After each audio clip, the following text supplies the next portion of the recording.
Strong कैसे होते हैं और मेंटली स्ट्रांग होने का मतलब क्या है, ये हमको मिल करके आज फाइंड आउट करना है। पहले ये देखना है कि फिजिकली स्ट्रांग होने का मतलब क्या। सर फिजिकली स्ट्रांग को कह सकते हैं कि जिसके पास स्ट्रेंथ, स्टैमिना और एंड्योरेंस तीनों हो तो उसे फिजिकली फिट कह। Excellent point, let's give big hand for him.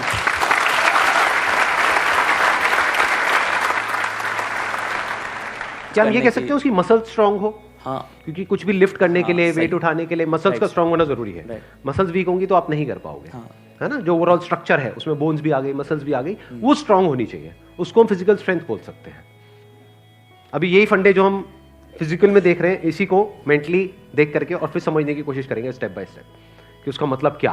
कि फिजिकल स्टेमिना तो हमको समझ आता है कि फिजिकली हम जल्दी ना थके।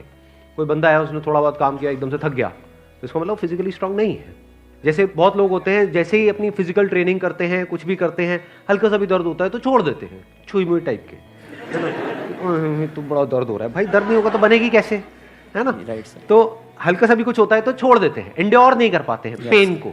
Yes sir. तो पेन को एंड्योर करने की जितनी हमारे अंदर पावर है उसको हम एंड्योरेंस बोल सकते हैं। सर मेरे हिसाब से फिजिकली स्ट्रांग होने का मतलब ये है कि सबसे बड़ी चीज ये है कि बीमारियों से दूर होना चाहिए उसे। अगर मतलब कई बार ऐसा होता है कि हमें फिजिकली स्ट्रांग दिख रहा है पर्सन, बट वो होता नहीं है। यानी कि एक बंदा हो सकता है वो फिजिकली हमको स्ट्रांग बाहर से दिख रहा हो और वेट भी बहुत अच्छा लिफ्ट कर रहा हो, और लेकिन उसकी इम्यूनिटी वीक हो। Yes sir. तो हम कह सकते हैं अंदर से वो बंदा कितना स्ट्रांग है। यानी कि जो भी डिजीजेस है, मतलब जो भी बीमारियां हैं, उनसे लड़ने की उसके अंदर कितनी पावर है उसकी बॉडी के अंदर। Yes sir. एक तो फिजिकल पावर, एक है उसकी इम्यूनिटी हम बोल सकते हैं। Yes sir. अब एक एक करके इन पॉइंट को देखते हैं कि मेंटल स्ट्रेंथ में किस तरीके से हम अप्लाई कर सकते हैं।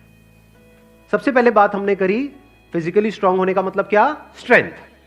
मतलब आप कह लो वेट उठाना है। जैसे कहीं हम जा रहे हैं रेलवे स्टेशन पे, यहाँ पे, वहाँ पे, एयरपोर्ट पे, और अगर दोनों हाथ में पूरा भारी भारी पूरा भरा हुआ लगेज है, जैसा हम लोग इंडियंस ज्यादातर लेकर के जाते हैं, लगेज बंदे से भारी होता है, सही है नहीं है? 3-3 बंदे बैठ बैठ करके उसको पैक कर रहे होते हैं घर पे, माँ चढ़ी होती है और साथ में बच्चे भी, बेटा तू भी आ जा, तू भी आ जा, पति, अरे तू क्या देगा, इधर बैठ। सारे बैठे हुए हैं और उसको बंद कर रहे हैं, फिर उसको उठा रहे हैं, है ना। तो कहने का मतलब है कि अगर आपकी मसल स्ट्रांग है तो आप उठा लोगे, एफर्टलेसली उठा लोगे। इसी को तो फिजिकल स्ट्रेंथ कहेंगे। एक है बहुत एफर्ट लगा के आपको कुछ छोटा सा काम करना पड़ रहा है, एक है बहुत बड़ा काम भी आप कर रहे हो बिना किसी एफर्ट के। क्यों? क्योंकि आपकी बॉडी स्ट्रांग है, आपकी मसल स्ट्रांग है।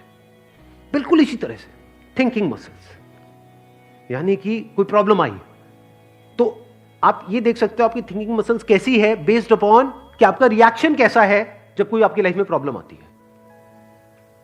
3 सिचुएशंस हैं यहां पे, तीनों को एक एक करके देखते हैं। एक है कोई बड़ी प्रॉब्लम आई हमारे सामने और हमने अपने हथियार डाल दिए और हम एकदम से परेशान हो गए, तो हम क्या कहेंगे, हमारी मेंटल मसल्स कैसी है, वीक है। मतलब बिल्कुल ऐसा हो गया कि लगेज थोड़ा सा भारी है तो लगेज भारी है, मैं नहीं उठाऊंगा। अरे भाई अपने आप को स्ट्रांग कर, मैं आगे ट्रैवल नहीं करूंगा। क्यों? क्योंकि लगेज भारी है, मैं तो यही रहूंगा, बस स्टैंड पे ही रहूंगा, मैं नहीं जाऊंगा। आप हंस रहे हो लेकिन ऐसे हम करते हैं लाइफ में। कोई बड़ी प्रॉब्लम आई तो हम क्या करते हैं, अपने हथियार डाल देते हैं, मतलब वी गिव अप, फेस ही नहीं करते हैं उस प्रॉब्लम को। ऐसी कोई प्रॉब्लम नहीं है जिसका सॉल्यूशन ना हो इस दुनिया में। अगर प्रॉब्लम है तो सॉल्यूशन भी है, बट सॉल्यूशन तक पहुंचने के लिए we need thinking muscles, we need to think a lot in the right direction. और ये राइट डायरेक्शन और रॉन्ग डायरेक्शन क्या है? राइट डायरेक्शन मतलब solution oriented approach, wrong direction मतलब प्रॉब्लम ओरिएंटेड अप्रोच, कि हम प्रॉब्लम में ही जाकर के स्टक हो गए हैं, बस उससे आगे बढ़ ही नहीं रहा है हमारा दिमाग। इसको हम कह सकते हैं मेंटली हमारी जो मसल्स हैं वो वीक है, मेंटली हम वीक है। दूसरा सिनेरियो क्या है, कोई प्रॉब्लम आई, उससे हम लड़े और लड़ने के बाद में बहुत एफर्ट लगाया, बहुत दिमाग लगाया, बहुत मेहनत करी, लड़े और जीत गए, मतलब उस प्रॉब्लम का हमने सॉल्यूशन निकाल लिया। क्या हम कह सकते हैं कि आप मेंटली बहुत स्ट्रांग हो? नो। व्हाई? एग्जैक्टली बिकॉज आपको बहुत एफर्ट लगाना पड़ रहा है। समझ गए ना? हाँ, जैसे कोई बैग उठाना है तो बहुत एफर्ट लगाना पड़ रहा है जी, दोनों हाथ लगा दिए और ये घसीट घसीट के जा रहे हो और पहुंच गए, कह रहे हो हाँ मैं तो ये मैं तो वो। भाई कुछ नहीं, तेरी कमर में लचक आ चुकी है। The second scenario is better than the first scenario but not as good as the third scenario क्या है? बड़ी से बड़ी भी कोई प्रॉब्लम आई हमारी लाइफ में, हम पहले ही उसके लिए तैयार थे और ऐसे सॉल्यूशन निकल के आ गया।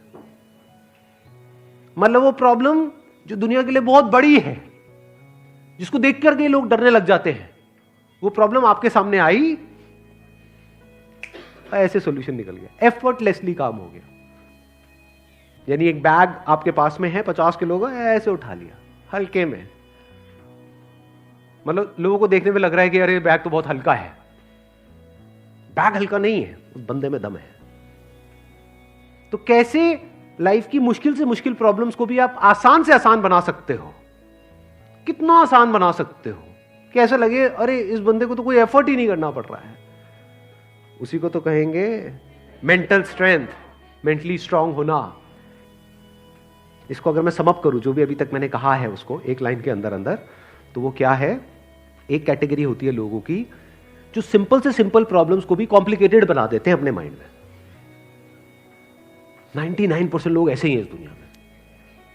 सिंपल सी प्रॉब्लम है, कुछ भी नहीं, उसको भी इतना कॉम्प्लिकेटेड किया हुआ है जैसे पता नहीं क्या हो गया, हवा बना दिया है पूरा का पूरा।